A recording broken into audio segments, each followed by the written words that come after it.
Perfect. Well, hello everyone, welcome, and thank you for joining us on a Monday afternoon. My name is Prashasti, and I'm really thrilled to welcome our fantastic group of panelists who will lead us into a discussion on immigration and health justice, which is incredibly personal to me as well. So I'm excited to learn and be a part of this conversation. This conversation today is part of our Immigration and Scholar series. And if if this is your first discussion that you've joined us for, Immigration and is a new justice-oriented program that is open to everyone. And I'll drop a link in the chat so you can kind of peruse through all of the topic areas that we go through. Today's space is a space of reflection and hopefully some imagination. So we will start today with welcoming our panelists and then be in conversation with them for about 50 minutes. We will also end with some resources that I'll send in a follow-up email. So don't worry if you missed some article or some really important reflection today. I'll also be monitoring the chat throughout our time. So if you have any questions for the panelists or comments, feel free to put them in the chat and I will make sure to flag that for our panelists. And with that, I will hand it over to Professor Yael Cannon, who is the director of the Health Justice Alliance Clinic here at Georgetown, and also has been my supervisor and professor for all of my time here at Georgetown. So it's really exciting to have her moderate this conversation today. She will be moderating our conversation and I'll drop a link to her bio in the chat as well. Thank you so much, Prashasti, for that kind introduction and also just for your incredible work putting together this Immigration and series. If you haven't had a chance to check out the website and really look around at the different topics and the materials that Prashasti has curated and put together, it is wow, Prashasti is really, really incredible and powerful resource that you are bringing to our students in the broader community. So thank you so much. And I can personally attest to what a superstar Prashasti is. So we're grateful to have you in our law school community. Okay, so I want to invite our panelists to introduce themselves today. We're going to do sort of brief introductions because Prashasti is going to make sure that everybody's bios get into the chat, and then we'll have plenty of time to dive into conversations. So let's start with Asad. Hi, everybody, and Prashasti and Yael, thank you both for your leadership on this panel today. Yael for moderating, Prashasti for organizing. It's great to be here and in conversation with my fellow co-panelists. I am Asad L. Asad. I'm an assistant professor of sociology at Stanford, where I'm also a faculty affiliate at the Stanford Center for Comparative Studies in Race and Ethnicity. And broadly, I study how institutions create, maintain, or ameliorate social inequality. And more specifically, I think about the role of the US immigration system and how it helps us to reorient conventional understandings of institutional categories like legal status and how they matter for immigrants and their loved ones' life chances. Broadly, I think about surveillance and social control, both inside and outside the context of health and healthcare inequality. And I'm excited today to be in conversation with all of you. Thank you. Welcome. Let's move to Asees. Hi, everyone. It's an honor to be here. My name is Asees Bhasin. I'm currently the Senior Research Fellow at the Solomon Center for Health Law and Policy at Yale Law School. My broad research interests, although not as developed as Asad, are in health law and policy, in reproductive justice, in immigration law, and international human rights.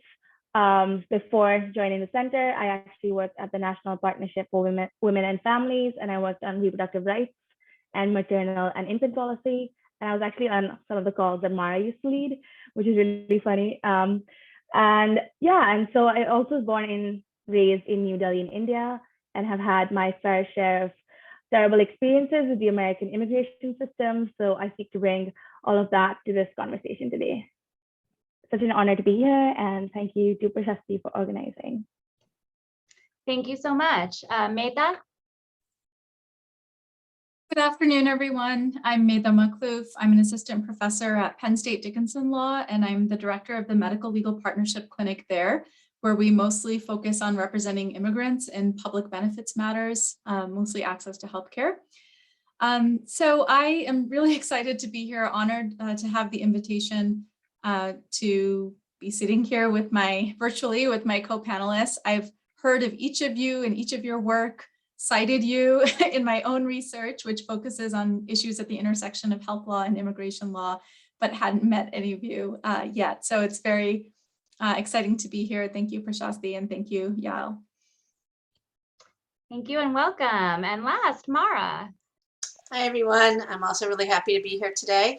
I'm Mara Youdelman. I'm at the excuse me, National Health Law Program, or NHELP, and I'm the managing attorney of our Washington, D.C. office. For those of you who don't know about NHELP, we have been around for a bit over 50 years at this point, and we focus on access and quality of healthcare for low-income and underserved populations. Most of our work focuses in and around the Medicaid program, and we also do a lot of civil rights law. And we also had the honor of having Prashasti as an intern in our office, so I'm glad that she roped me in for this one, and I'm really happy to be here and have this conversation. Well, welcome to all of you. Let's dive in with a big topic, which is the historical context to sort of set the stage for this conversation. We want to start today by really examining health rights and services available to immigrants. So our first question is, what rights or health access do immigrants have, and on what basis? And in what ways do U.S. laws guarantee or restrict these rights? And let's start with Mara for this question, and then we'll give a chance for the other panelists to add. Well, we could probably spend an hour alone just talking about all of the intricacies and details, because it is so complicated for immigrants who want to access the U.S. healthcare system. So I'm going to talk really broad brushstrokes, but know that there's a lot of details sort of once you get into the weeds. The short version is many lawfully present immigrants in the United States are eligible for our big public health programs. So when we're talking about Medicaid or the Children's Health Insurance Program, can get into the marketplaces under the Affordable Care Act or into the Medicare program. There are limits. Back in 1996, Congress actually initiated a 5-year bar. And I think we're going to do history a little bit later, but a 5-year bar that prevents many immigrants, unless they're in exempt categories, from coming into these programs for the first 5 years they're in the United States. And that has really set up a divide and a lot of confusion, because a lot of times people don't know if they're in or out and if they're eligible or not eligible. And then you get into a whole bunch of other pieces of the puzzle, like, does someone come with an affidavit of support, and does their sponsor have to help them out with their finances? So, the really big picture is, unfortunately, Congress decided to put immigrants in a bullseye back in 1996 and take away their eligibility for the most part, unless they're in certain categories. And that's lawfully present immigrants. If you're undocumented, you're really having even a much harder time, and you're ineligible for many of the big government public health programs. Sometimes states have come up and filled in the gaps with a state-funded program where there's some emergency services and things like that. But I think overall, it's really complicated. It keeps getting more complicated. And unfortunately, during the last administration, even for those who were eligible for many public health programs, there was a huge chilling effect from the administration's anti-immigrant policies that not just affected those directly impacted, but also chilled and raised a lot of concerns for those who were eligible and decided not to access public health programs. That's the short version. Yeah, I was gonna say that was an impressive distillation of a lot of information. Do any of our other panelists want to add to this questions about rights and access? Yes, Asad. I wish I could have Mara's eloquence when lecturing to my undergraduate and graduate students. But I think one thing I'll just add is that, especially since welfare reform in 1996, as Mara was mentioning, I would say citizenship more broadly, rather than just legal status itself, has become an increasingly important determinant of one's access to healthcare. Citizenship, of course, interacts with other dimensions like gender, class, race, national origin, to dictate not just who has access to citizenship, but also who has the opportunity to marshal the privileges and the rights associated with citizenship. And so I say citizenship rather than legal status, just because it's even among immigrants who have access to private health insurance or publicly funded health insurance, Many are reluctant to access these services for fear of being labeled a public charge, as Mara was just explaining. But now this is not to say that all immigrants who have health insurance do not go to the doctor. Increasingly, what we're finding in sociology and related fields is that the decisions that might be easy for one of us, like going to our PCP, having a physical, having a health concern checked out, and so on and so forth, become weightier, meatier decisions for immigrants who are worried about public charge accusations and being excluded from society on the basis of being mindful of their health. And so for me, I think the problem is therefore both about exclusion or ineligibility from healthcare, but also it's about delayed or inadequate care as well. Thank you so much, Asad, and we're definitely going to get into the impacts of those delays and that fear and these disparities. But before we move on, do our other panelists want to add anything? Medha? Yes, I just wanted to add on to what my co-panelists have already said, which I thought was a great summary. But a really important source of healthcare for many immigrants, including undocumented immigrants, is federally qualified health centers. So these are publicly funded health centers that are designed to serve, their mission is to serve people who are underinsured or uninsured, and they offer healthcare services on kind of a sliding fee, basis, right, based on your income. So I mentioned these are an important source of healthcare, not health insurance, right? So that's one limitation of them. It means you can go there and get a limited range of health services typically. So primary care services, sometimes dental services, sometimes mental health care services, but there are a lot of limits on the types of care that people can get at FQHCs. That's the acronym for federally qualified health centers. Oftentimes, they might not be geographically accessible for some patients. In other cases, and this comes up a lot in the clinic among the clients we represent, primary care, access to primary care, you can get that through the health centers, but once you need to see a specialist, there isn't sort of a publicly funded option, publicly subsidized, option for people to access that unless you have health insurance. And I'll give you just a recent example. One of our clients who is 15 years old was displaying signs and symptoms of Marfan Syndrome, which is a condition that has potentially high risk of having a cardiac issue that can be life-threatening. And signs and symptoms include certain physiological characteristics. So you can look at somebody's body and suspect. But there are tests that need to be done by a specialist, by a cardiologist, by a pediatric orthopedic specialist, in order to determine if somebody actually has this condition. And our client, who was a patient of an FQHC, was actually at a loss for how they could actually see a cardiologist and an orthopedic specialist. And so we were brainstorming and had to figure out ways for him to access that. So that's one example. And then the third limitation of accessing care at a health center, I'll just point out, is that oftentimes these are, they're operating on a pretty limited budget, shoestring budget. And so wait times for certain services, especially mental health care services, can be very long, months long. And it's just, it won't work out for patients to have to rely on an FQHC for to meet all of their healthcare needs. Such important points, Medha, especially as healthcare seems to be getting more and more specialized, to sort of lack that access. The minute you have to kind of go beyond your PCP is really problematic. Asees, did you want to add anything before we move on?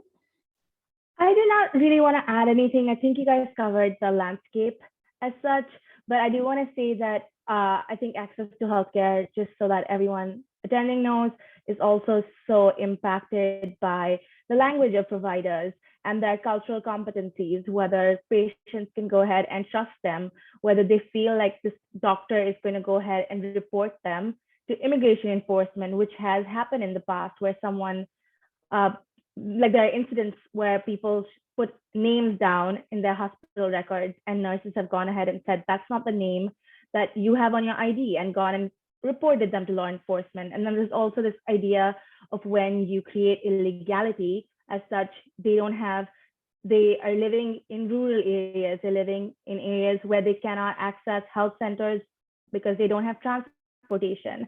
So I just kind of wanted to add that into this conversation when we're thinking about access and how much access you really have, even if you do have coverage, or even if you do have, let's say, federally qualified health centers in your localities. So I think it's important to kind of think about these factors in the mix as well. Thank you so much, Asees. That's actually a perfect segue into our next question, where we're going to really be exploring the idea of the immigration system as a negative social determinant of health. And Asad, in your research, you have talked about how racialized legal status in particular can be a social determinant of health. And I was wondering if you could talk a little bit more about that. What are some of the primary ways that this plays out, that it contributes to health disparities? In what ways does the immigration system sustain this racialization and it itself kind of exist as a negative social determinant of health? And maybe you could start out, because I know for many of us who work in the sort of health advocacy and health justice space, that social determinant of health is like a term that rolls off our tongue, but not everybody is sort of familiar with that concept. So maybe you could give us a little bit of that introduction as well as you discuss. Absolutely. Thanks, Yael. Just so I do think it's really important to sort of zoom out a little bit, think about what a social determinant of health is. And I think the best way to do that is to actually think about first what it means to not think about social determinants of health.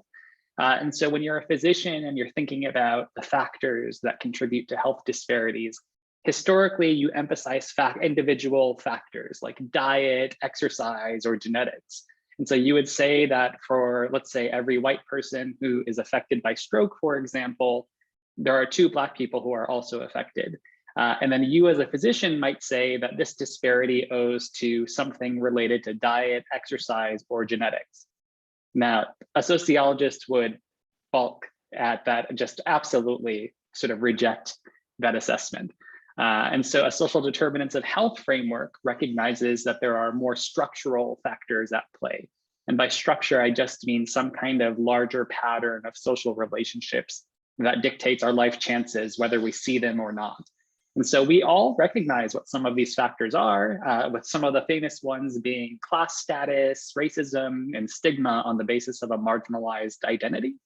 And each of these social determinants has some kind of impact on either restricting your access to resources necessary for care, such as if you live in a neighborhood that doesn't have too many medical providers, or through psychosocial processes, like when racism and stigma lead to perceived discrimination and negatively shape physiological and psychological processes that matter for health. That preamble aside, so in a paper in Social Science and Medicine, my colleague Matthew Clare and I wrote about racialized legal status as a social determinant of health. And so we argued that there are some legal categories that have social meaning, such as what it means to be marked by a criminal record or an undocumented status, for example, and that these social meanings themselves are racialized given unequal forms of policing or immigration enforcement in the United States. So in other words, in the United States and in the public imagination, what it means to be undocumented often overlaps with what it means to be Latino and vice versa.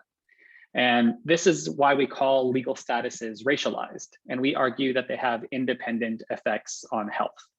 So we argue that there are about 3 different ways, 3 different broad pathways through which racialized legal status impacts health. And of course, the first is the direct effects on the individual who holds that legal status.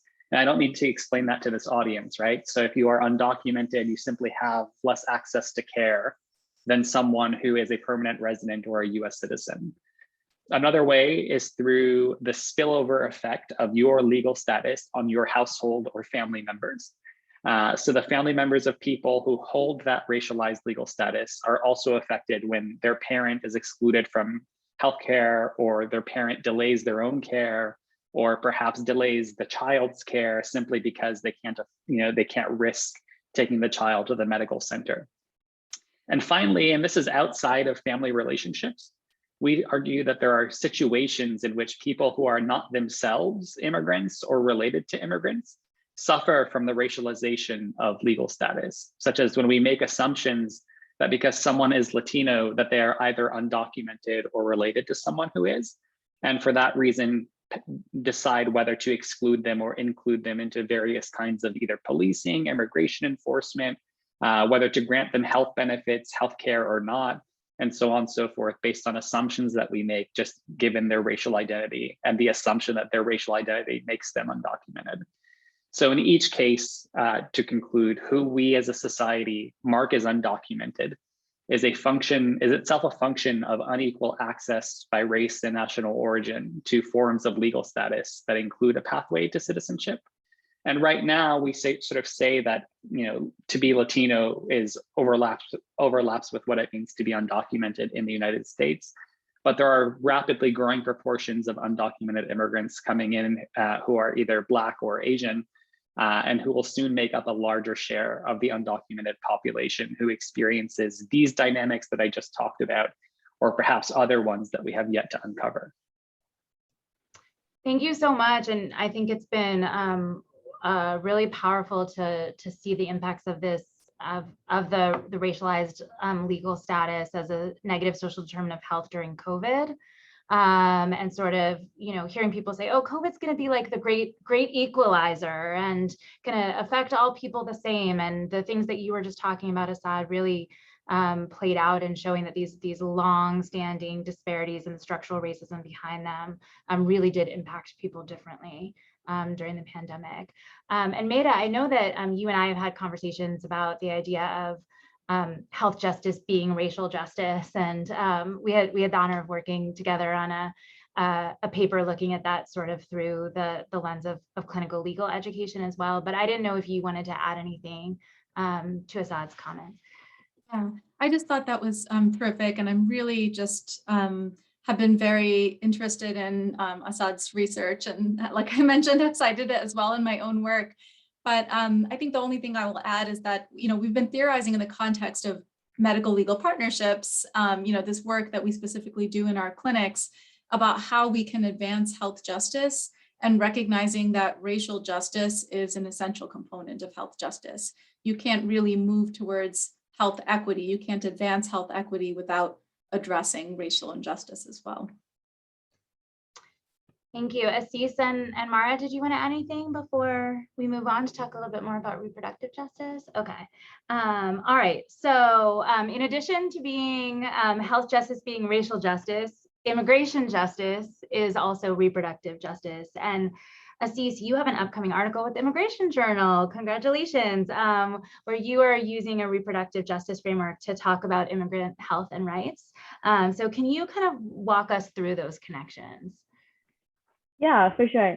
So I think what I'm trying to explore is, so I start off talking about the reproductive rights movement. And I think in context of this conversation in my paper, I was trying to understand what reproductive rights means for immigrant families and what reproductive justice can mean for immigrant families.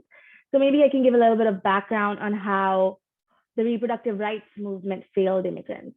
So when you're hyper-focused on something like abortion, when your entire mainstay is fighting for abortion and contraception, what really does that do for undocumented women? So for example, it's not asking why people are having abortions. Is that because you're scared that your families are going to be separated, or your child is more likely to go into the child welfare system? And for example, it's also not asking, like Roe v. Wade was decided on the bedrock of privacy. Who has the luxury of privacy? Do undocumented immigrants, do immigrants have the luxury of privacy? Are they disproportionately surveilled? Are they dependent on the government for certain benefits that they might not have? And also, I think the biggest sense of shortcoming of the movement was it doesn't talk about what happens to people who do want children and who do want to parent their children in safe and healthy environments. So for example, there was this new case that came out in the detention center of women being forcibly sterilized. So what about those people who actually want to build families and have children? So there's this concept in reproductive justice that of stratified reproduction, which I see as some sort of parallel to the good immigrant, bad immigrant family, the good immigrant, bad immigrant binary. But there is like this great hierarchy in who is the ideal parent. What does the ideal family look like? So it is necessarily a white, middle class, English speaking, nuclear family. And I guess my research goes into talking about how undocumented immigrants are supposed to fall into this category. How are they ever going to be considered good parents? So I kind of go into like exploring certain myths that are surrounding immigrant parenthood. So for example, you've already foisted the label of illegality on them, which is kind of conflated with criminality at so many points. So if you're trying to look at these people as criminals, can they be good parents? Similarly, you've called them hyper fertile. You've said that they have children at a rate that they can't control. When you look at their reproduction sort of in this uncontrolled manner, what does that mean in terms of how you look at them as parents? And finally, I talk about the idea of birth tourism, or anchor babies, as they keep calling. And I think Trump really like weaponized that trope time and time again, saying they keep coming in, and then this idea of chain migration starts and kind of likens it to some sort of infestation. So when you kind of look at parents and families as a way of getting citizenship in a country, or as a way of accruing benefits, overall, how is that system then supposed to look at these people as parents in their own right? What is the role of love? What is the role of family in those kind of contexts? And so it talks about the right to safe and healthy, to raise your children in safe and healthy environments, which is what the reproductive justice movement looks at as one of its main pillars. And it kind of argues that there's just no way that these conditions are set up for these parents to raise their children in safe and healthy environments. So for example, they're excluded from the healthcare system. They have no sort of employment prospects because you're telling them that you need certain documentation to be lawfully employed. They cannot even sue for things like back wages. Then there's going ahead and I talk about the child welfare system a lot. Parents and children are separated at very high rates in the child welfare system. What does neglect look like? It does look like poverty. And when you're segregating certain families into poverty by saying these are the jobs you cannot have, then they are more likely to be susceptible to the child welfare system.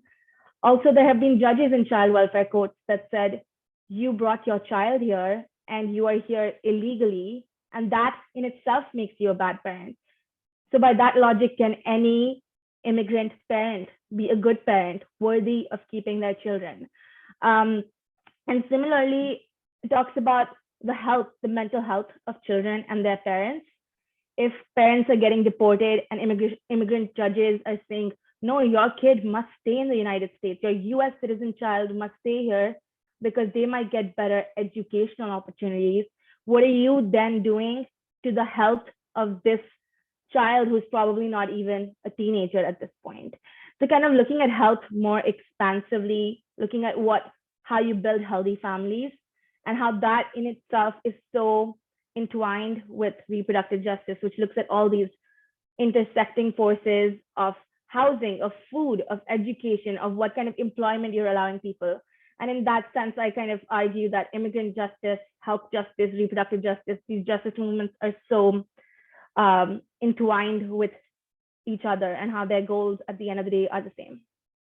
Sorry, that was a long rant. No, that is so powerful. Thank you for doing the work to deconstruct those myths and tropes. That is so important. And your article really is poised to have such an impact, and the sort of reframing to sort of family well-being, and that reproductive justice is maternal health and well-being. It is infant and child health and well-being, and family health and well-being. That's really, really powerful. And Mara, I'm hoping you could speak next a little bit to NHELP's work in this space. Your organization just has an amazing history of leading kind of legislative and administrative advocacy at the intersection of immigration and reproductive justice and health. And I was wondering if you could talk a little bit about the historical context, sort of the enforcement and sort of controls around these spaces. And it's just striking me as we're having this conversation about how rights in all of these areas are under attack at the same time. And so I'm sure you have historical and very current context to share as well. I'll see what I can share in a way that'll sort of make some of these linkages. So just to start, I mean, I think we would all agree health is a human right. And so by saying that certain people, by dint of how they came to the United States and don't get access to our public health programs and our health system alone is a violation of international human rights norms. And what Asees was saying from the reproductive justice side of things, we strongly believe that reproductive and sexual health care is a part of healthcare. You can't divorce it, and you shouldn't divorce it. And so we've now sort of put two strikes against immigrants in this country by saying, one, depending on when you came and what your immigration status is, you may or may not be able to access these public health programs. And then two, a lot of reproductive and sexual health care costs money. And if you don't have access to a health program, you might not get it in a timely way, and you don't have control over when and how and whether you start a family, which is what reproductive justice is all about. And so I go back a little bit again. I'm going to sort of do the legal context because that's where NHELP works at the federal level and sort of the policy advocacy. The decisions that we started talking about in 1996 to exclude many lawfully present immigrants from these public health programs was anti-immigrant and a budget decision. How do we spend less on federal public health programs? And we've been trying ever since 1996 to restore access. And so I've been at the National Health Law Program since 2000, and I started working in DC 2 years before that. So I've seen this evolve over decades. And what we first were able to achieve was something called the Immigrant Children's Health Improvement Act, which gave states the option to provide lawfully present immigrant children, and it was phrased as pregnant women, I would say pregnant people, access to Medicaid and the Children's Health Insurance Program. But not all states do that. And so we continue to advance that, and we also continue, and Prashasti put something in the chat earlier about HEAL, which is the Health Equity and Access Under Law, or HEAL, for Immigrant Families Act. And again, we've been trying to restore access to Medicaid, CHIP, and Medicare now soon as well, for all lawfully present immigrants. Again, with Congress and policy undocumented is just going to be a much harder uphill battle. We would still love to, and we're working on legislation. And it's not just in the health sphere. There's also a broader legislation. HEAL as a bill focuses on health. Lift the Bar is a broader bill, and that covers not just like access to Medicaid in marketplaces, but also to the SNAP, which is what the food stamp program is now called, and TANF, which is our federal welfare program, our cash assistance program, and things like that. So it really is just these, we continue to make it so hard for people to get access to healthcare, get access to reproductive and sexual healthcare. And then, as Asees was talking about, some of the specific immigration and detention issues just exacerbate this even more. And it's really sort of trying to say, we've seen this attack broader, I'd say, on a lot of women's rights and LGBTQ rights of you don't get to make decisions over your body. We as the government, whether it's the federal government, or we could say what's happening in Texas recently, we're going to come in and tell you what we think is best. But then again, if you look at COVID and they're saying, well, you get to decide what's best about masks. I see a lot of that parallels when we're talking about immigrant justice and reproductive and sexual health and health rights as well. It's, we want you to do what you want to do when it's okay and not when we don't think it's okay. It's sort of the short version, right? So, preventing people from getting abortions in Texas also has an impact on a lot of immigrant families. If the finances to travel, they just can't get out of the state to do it, as well as a lot of low income and other underserved women. So I think it's just sort of saying that there's so many touch points on this, and what Asad was saying is it really just impacts people's lives in so many different ways. And we need to continue to fight and raise this up in every policy opportunity we have with the Congress, with the administration, as well as at the state and local level, to really focus on health as a human right, reproductive health as a part of healthcare, and immigrant justice, that we really shouldn't be deciding, who's the quote unquote seemingly worthwhile population. Asylees and refugees can get access to Medicaid, but if you've applied for asylum and your application is pending, you can't. So we just make all of these very artificial lines that have a huge impact on people's lives and the lives of their families and their children and their communities, because you can't sort of say that this isn't related to how community health is going. And I think we saw that with COVID, of who was most affected during the COVID epidemic. So I'll leave it at that. Thank you, Mara, and thank you for the work that you continue to do to try to push law and policy in the direction it needs to go in this health justice space. Asad, did you want to add anything to this conversation before we move on? Yeah, I was just really blown away by both Asees's and Mara's comments here. Part of what I want to add is just that I'm working on new research that looks at the effect of the perceived risk of deportation independent of deportation rates. So thinking about in the same framework, whether it's the objective context of deportation threat as measured by deportation rates, or the more subjective context of deportation threat, which we're measuring using restricted access that we have to Google's trends database. And what we're finding is that when, independent of whatever the objective deportation context is, it's actually this perceived risk of deportation that's having a lot of independent effects on fetal birth weight and gestational age and other sort of infant health outcomes that we're looking at in this analysis. And so it's both and, right? So this idea that the law and the policies create these conditions under which pregnant people and babies are sort of being brought into the United States. But on the other hand, it's also creating this context of fear that can be magnified independent of whatever the objective context of immigration enforcement looks like. So if you have someone who is vociferously anti-immigrant, as you might find in Texas or through the governor, or we see, for example, the Trump administration, that is, even absent policy change, the negative sort of hostility associated with just rhetoric and speech and uncertainty and instability does a lot of work to sort of generate some of these effects, even absent policies becoming more exclusionary of immigrants. But yeah, I'll stop there.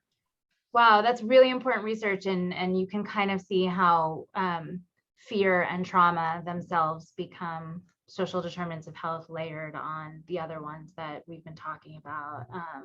And Medha, did you want to add to this conversation before we move on? No, I think this is really interesting to listen to, and I'll just save some time for the next response. Okay, great. Well, good, because our next question, we're going to start with you. So that's perfect. We're going to talk a little bit about this concept of HIAP, health in all policies. And really the pandemic has made it really clear that health is an important factor that needs to be taken into account in all of the policy decisions that are made in our country. But we see that public health policies, and in a number of ways we've already talked about today and others, are often created to harm immigrant health, really serving as that sort of more negative social determinant of health, and oftentimes feels very intentional. And so, Medha, if you could start us off by talking a little bit about some clear examples about how, public health has sort of been used as a pretext during the pandemic or historically, how we can kind of center this learning of putting health first in our training and our daily work and our advocacy. Yeah, thank you so much for the question. I think it's a really interesting question, and it's something I've been thinking about because, of course, immigration laws and policies can have negative or positive health impacts. So one way of incorporating HIAP into, immigration laws and policies is to actually think about, even do a health impact assessment of what a particular immigration law or policy, what health impacts might they have. And then, of course, there's the other example, which you asked about in your question, which is, what are, certain public health or health policies that actually have an impact on people's immigration status or ability to immigrate and be in the country. And there's an example of that I recently wrote about. Actually, my co-authored op-ed was published yesterday in the Houston Chronicle regarding the CDC's Title 42 policy. This is a public health policy, ostensibly, that has major immigration impacts. And essentially what it says, yesterday was the 2-year anniversary. So it was first issued by the CDC on March 20th, 2020. And it essentially permitted the expulsion of certain migrants who are arriving at US land borders. And the way that it was drafted was really to single out asylum seekers who were arriving primarily at the southern US border. And immediate expulsion is something that is very rarely used in immigration law. It had never before been used or applied to asylum seekers before. So people who are claiming to flee persecution in their home countries were not getting the typical assessment that they would receive at the border to determine if they have a credible fear of returning to their country. So they aren't, I shouldn't say aren't being provided with the proper process in place. And the op-ed essentially calls on the Biden administration to rescind the Title 42 order, not only because it really has no basis in public health science, which many public health experts have very eloquently called out, but also because it goes against so many things that the administration has been saying about its commitment to human rights. In particular, the fact that it is denying the right to asylum seekers, denying any kind of process to asylum seekers in contravention of our obligations under immigration law and policy. And the fact that this huge immigration policy change is being made under public health authority is really another stain on public health. It really diminishes trust in the CDC, which really you think can't get much lower, unfortunately, than it already is. But it continues to sort of exacerbate that problem of a lack of trust in public health authorities overall and in the administration in particular. So that's just a pandemic-related example that I'll highlight. Thank you so much. And Mara, I was thinking you might have thoughts on this, on either the particular example that Medha was discussing or this concept of health in all policies from your work. Well, I mean, we don't work as much on the direct immigration side of things as we do on the health side, but certainly it rears its head every place that you're looking when you're talking about these conversations and these issues. And so I think a lot of times the particular needs of immigrants are not considered as the administration is setting policy. I'd say that the 42 USC order you were just talking about is sort of an exception of keeping it in place. But we see lots of places where it's just not addressed. And I also want to get back a little bit to what Asees was saying about language access, that we really have a huge problem of comprehensive language access in this country, which impacts both immigrants and citizens who are limited English proficient. And it's a lack of funding, it's a lack of policies, it's a lack of resources, it's a lack of know-how. And that then compounds it because people often don't know their rights. Their providers don't know their responsibilities under civil rights laws and sometimes other health program laws about providing competent language services. At the border, you see people relying on children or not qualified interpreters to then tell people about their legal rights, and they may be signing documents that say they're voluntarily leaving and they don't really understand what that meant, or they're, during the Trump era when they were separating children from their parents. So that's another piece of this puzzle that I think is really important to just mention, as well as all the issues that we've been talking about so far.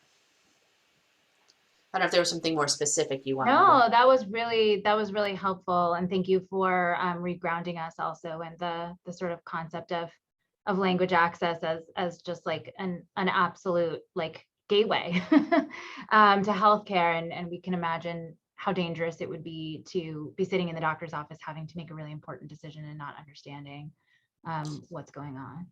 And I will just add, it's a little bit tangential, maybe seeming for some, but we are expecting the Biden-Harris administration to issue new proposed regulations to implement the Affordable Care Act's non-discrimination provision. They may come out as soon as April. It looks like it may get a little bit delayed, but this has a huge impact on how those subject to these, and it's mostly again in the healthcare arena for this law, but ensure that they provide care that is not discriminatory based on race. The statute uses color, national origin. So that includes immigration status, it includes language access, as well as intersectional issues such as sex, sexual orientation, gender identity, age, disability. So I'd also say that's one other place where hopefully we will have an opportunity at the administrative advocacy level to really strengthen non-discrimination requirements and ensure that people who do face discrimination have effective avenues for redress. Thank you for that preview of what's hopefully coming down the pike. And Asees, did you want to speak either to the language access issue or to health and all policies more broadly? I just kind of want to talk about, this is just a thought I was having while I was hearing you guys talk, thinking about how public health contributes to anti-immigration policies. I feel like the narrative that's also used, the public health narrative. So I'm thinking about when the Atlanta spa shootings happened, a lot of people were trying to draw the link between the Atlanta spa shootings and I think the 1875 Page Act, wherein which Chinese women, Chinese workers were stopped from immigrating into the US. And I think a lot of narrative around the 1875 Act was about how these women are prostitutes and they're bringing in disease. It's kind of similar to what happened in the HIV pandemic with Haiti, where they were like, oh, Haitians are not allowed to enter the US. If they enter the US, I think they put them in Guantanamo Bay. And I think how the public, and like with the Atlanta spa shooters, I think they were talking about how the same mindset, how it's gone over the decades to be like looking at sex workers, looking at Asian women as some sort of women riddled with disease or women who are so objectified or unhealthy. And I think that's what a large amount of the Stop Asian Hate movement is also talking about. It talks about how when certain mindsets come out of public health to be like, we're gonna stop these diseases, these people from the outside, these immigrants are bringing diseases, the kind of effects that that still has to further white supremacy and the way we treat certain communities even today. Sorry, this is not a well-articulated thought, but that's where kind of my mind went. Oh my goodness, incredibly well articulated. And Prashasti, I was thinking maybe you want to drop a link to the recording or some of the information from the AAPI Justice, Immigration and panel that recently happened, because I'm sure that some of those issues were explored in that conversation as well. And before we move on, Asad, did you want to speak to any of these issues? No, I will defer to my co-panelists. They did a great job. Great, thank you. Okay, so now we're going to dream, which I think is really important when we have these difficult conversations, is to really articulate a vision for what health justice might look like. So, you know, we know that, as we discussed, that health should be a human right, but the U.S. doesn't recognize it as so. And particularly demographics, those who really have and maintain power in our country actually do enjoy essentially universal access to health in ways that we've been talking about are denied to so many others. So what should a vision for health justice for all immigrants include? What roles are required to build healthcare spaces as healing spaces, and that concept of well-being and broader health that Asees talked about so thoughtfully, you know, that don't really further the carceral status and that state of fear that Asad was talking about as well. So actually, Asad, why don't we start with you to kick us off with a little bit of this dreaming as we wrap up our conversation. Yeah, as a sociologist, I dream a lot about all that could change, because we do a good job of documenting what's wrong with the social world, but we don't always think about sort of what we would like, what vision we have for change. And I think Mara hit the nail on the head at the very beginning of this panel, which is that, you know, we need to decouple healthcare access from citizenship. And we just need to grant healthcare to anyone who lives in the country, no matter where you're from, or what your legal status is, or whether you have a criminal record, because all people just should have healthcare access. And I think if we create a healthcare system that centers dignity, right, and worth and moral worth to all people in the United States, that means that immigrants or not, you could have healthcare access simply by virtue of living here. And I think in the United States, we take it for granted that if you have a nice job where an employer gives you healthcare, private health insurance, or if you work less than full time but don't have access to a job that has healthcare insurance or health insurance, it's sort of, we're one of the few countries on this planet where you are left to foot the bill if a big emergency pops up. And I don't think that should happen to anyone.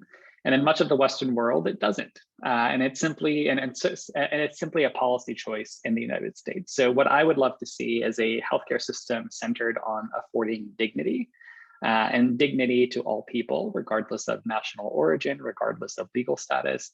And I also think it means that you create a healthcare system that collaborates with other sectors of society, sort of social workers, thinking about teachers, thinking about academics, thinking about sort of nonprofit organizations where you can invest in the community so that all communities can be uplifted and create a healthier society. I think the Robert Wood Johnson Foundation is working on an initiative that looks at cultures of health. And I think one giant dimension of that would have to be dignity and moral worth to all people as the cornerstone of our healthcare system. Love that. Dignity and silo busting are important components of our vision here. Asees, what is your dream for us here? So I'm just gonna re-articulate the reproductive justice dream, which was founded by Black women. Just a dream that health is impacted by so many other things, with housing, with education, with the kind of food you get to eat, the kind of communities you get to live in, the kind of fear you get to experience, the kind of trauma you get to experience, and how I think if I'm dreaming, I would dream for all of these things to be made easier. So for immigrants to be able to hold the jobs they want to hold, for them to be able to send their kids to school without being scared to drive them because they're scared of being pulled over and asked for their papers. So I think my dreams would kind of also have all these different elements. And for us to be able to look at health as being impacted by so many different things. And I think I'm gonna stop there. Thank you so much. That's really powerful. Medha, do you wanna talk about your vision? Sure. So I too have many dreams. Aside from kind of universal access to healthcare, in terms of sort of this legal eligibility, busting down some of these barriers that Mara talked about at the very beginning of the hour, I think that it's really important to focus on making healthcare institutions a welcoming space for immigrants, a space where they aren't fearing immigration enforcement on site or concerns about surveillance of their information or of their bodies at those sites. So this is something that I've written a little bit about in my Healthcare Sanctuaries article, but it's something that I encounter every day in clinic practice with clients alongside my students, where there are really pervasive fears of accessing healthcare because of concerns about how it could impact immigration futures or current immigration statuses, as well as lack of trust in doctors because of immigration related fears. And so that's something that I have some practical, more pragmatic ideas about how to break down, but really it involves having people who understand the immigration system on site at healthcare sites who can help to ease and address some of those fears. Wow, that would look really different than what most people see when they go to the doctor's office now. Thank you. And Mara, do you want to share your thoughts with us? Batting cleanup is hard with this group. So I'm going to add on to everything everybody said and enough funding for enforcement and implementation of all of the civil rights requirements and language access and preventing discrimination. I think I certainly want healthcare for all. That's the base level. And then we've got to make sure that the healthcare works for everyone. And so that does include treating people as they are, patient-centered or person-centered care, and not how the institution thinks that certain people look different or act different or speak different or walk different or whatever. That none of that should come into play. We really need to focus on the persons. And then, as Asad said, I think picking up on the social determinants of health, and Asees said this as well, and Medha implies this with the comments that she had of just addressing all of these other factors that impacts an individual's health and impacts their ability to live up to the promises of what this country says it's all about, and give everyone the opportunities that they have and the safe housing that they need that's free from lead and, is in a safe area where people can go out and get, walk around and have playgrounds for their kids and all of those sort of basic things. So it's universal health care and addressing social determinants of health and addressing the immigration system, and also making sure that there's enough funding to provide the services that people need that are auxiliary to healthcare, and that people aren't discriminated when they're accessing healthcare. Wow, really powerful note to end us on, Mara. And this panel has really been so thoughtful about, thinking about the determinants behind the determinants, and thinking about how health justice and immigrant justice are, our racial justice, our gender justice, our housing justice, our economic justice, and what you said, Mara, about enforcement is really interesting. That when we're thinking about like a vision for health justice, we're thinking both about how can law and policy change dramatically in the ways that we've been dreaming about today, and then also, when we do have good laws on the books, how do we make sure that they're actually enforced and implemented in the way that would allow those laws to be carried out as we would all hope and intend. So that was a really great way to end our conversation. All of you have just shared so many incredible insights, and wow, what a panel you've put together, Prashasti. So thank you so much for bringing everyone together. Thank you to our panelists who had these conversations with us, shared amazing resources from their own work in the middle of a pandemic and without pay, engaged in conversation with us in a way that allows us as students and scholars and activists and aspiring activists to go into this work with our eyes even more open after this conversation.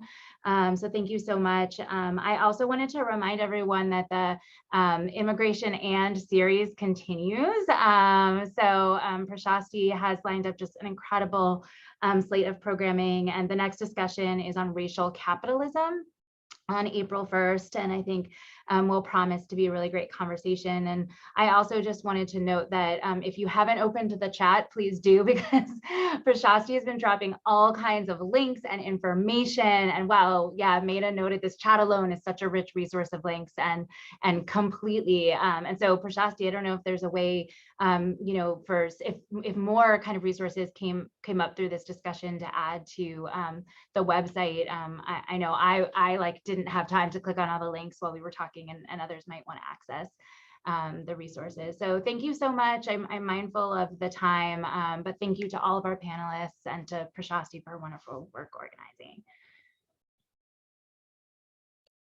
Thank you. Thank you. Take care, everybody. Have a good day. Have a good afternoon. Everyone, take care.